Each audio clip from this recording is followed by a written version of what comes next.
आपण मैंने दुई चकिया बाइक जो चलाऊँच आपण परिवार आप हेलमेट पिंधतु आप जीवन सुरक्षा आपण मैंने हेलमेट पिंधतु आप पुआ झीर स्वप्न पूरण करने आप हेलमेट पिंधतु आपण मैंने भावतु नहीं कि आम हेलमेट न पिंधिले पुलिस आमको धरा पड़े 500,000 फाइन दब ये चिंताधारा छाड़ी दिंतु पुलिस जदि आपको सचेतन करुँच नुहे आप जीवन केमती सुरक्षा रे आप परिवार केमती सुरक्षा रही पुलिस आपको सचेतन कराऊँच आपण मैंने दी चकिया बाइक जो चलाऊँच से समय आप प्रथम हेलमेट पिंधे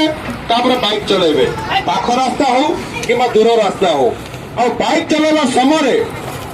जिते बड़ एमरजेंसी फोन आसिले भी आपण मैंने फोन उठेकी मोबाइल रे कथा है गाड़ी चलेबे नहीं जदि इम्पोर्टेंट अच्छी